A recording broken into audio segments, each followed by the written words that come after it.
কেউ আপনাকে কষ্ট দিলে আপনি কি করবেন?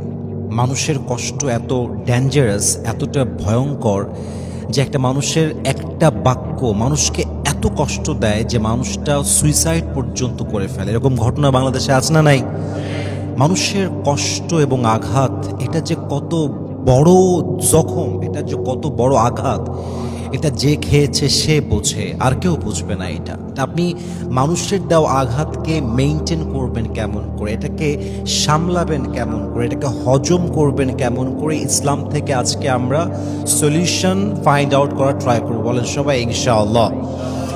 আজকে যে সলিউশনগুলো আপনাকে দিব এটা খুব ইন্টারেস্টিং কথা বলি। যদি এই সলিউশনগুলো কেউ অ্যাপ্লাই করতে পারে, জীবনের যত বড় আঘাত সে পাক না কেন, যত বড় কষ্ট সে পাক না কেন, তার প্রত্যেকটা কষ্টকে তার জন্য সহজ করে দিবে একজন। বলেন সবাই তিনি কে?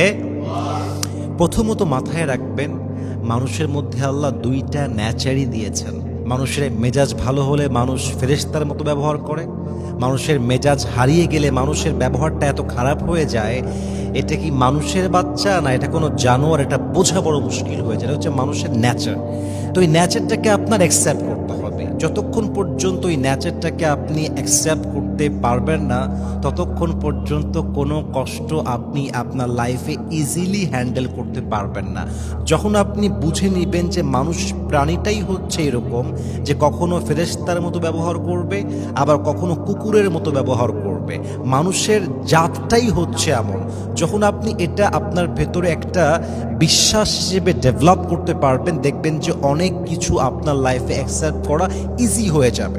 আসুন আমরা জেনে নেই কোন কোন বিষয়কে আমরা অ্যাপ্লাই করতে পারলে কষ্টের আঘাত আমাদের কমে যাবে। এটা আমরা এখন বলা ট্রাই করছি। নাম্বার 1, যখন মানুষ আপনাকে কষ্ট দিবে, সবচেয়ে বড় গুরুত্বপূর্ণ বিষয় হচ্ছে মানুষের দেওয়া কষ্টটাকে আল্লাহর রহমত হিসেবে গ্রহণ করবেন। কারণ কি, দেখেন, আল্লাহ যখন চায় যে আমি আমার বান্দাকে দয়া করব, মায়া করব, রহম করব, তখন আল্লাহ বান্দার আশেপাশে থাকা বেঈমান মানুষগুলোর রূপ তার সামনে প্রকাশ করে দেয়। আজকে যে মানুষটা আপনার সঙ্গে এত বাজে ব্যবহার করলো, আপনাকে এত কষ্ট দিল, এত আঘাত দিল, আপনি কিন্তু তাকে পৃথিবীর সবচেয়ে আপন মানুষ মনে করতেন।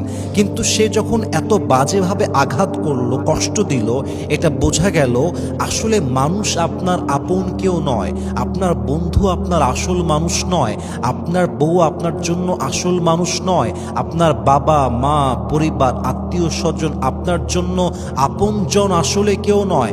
আপন আসলে এক সত্তা। বলেন সবাই তিনি কে? আল্লামা ইকবাল রহমতুল্লাহি আলাইহি লিখেছেন,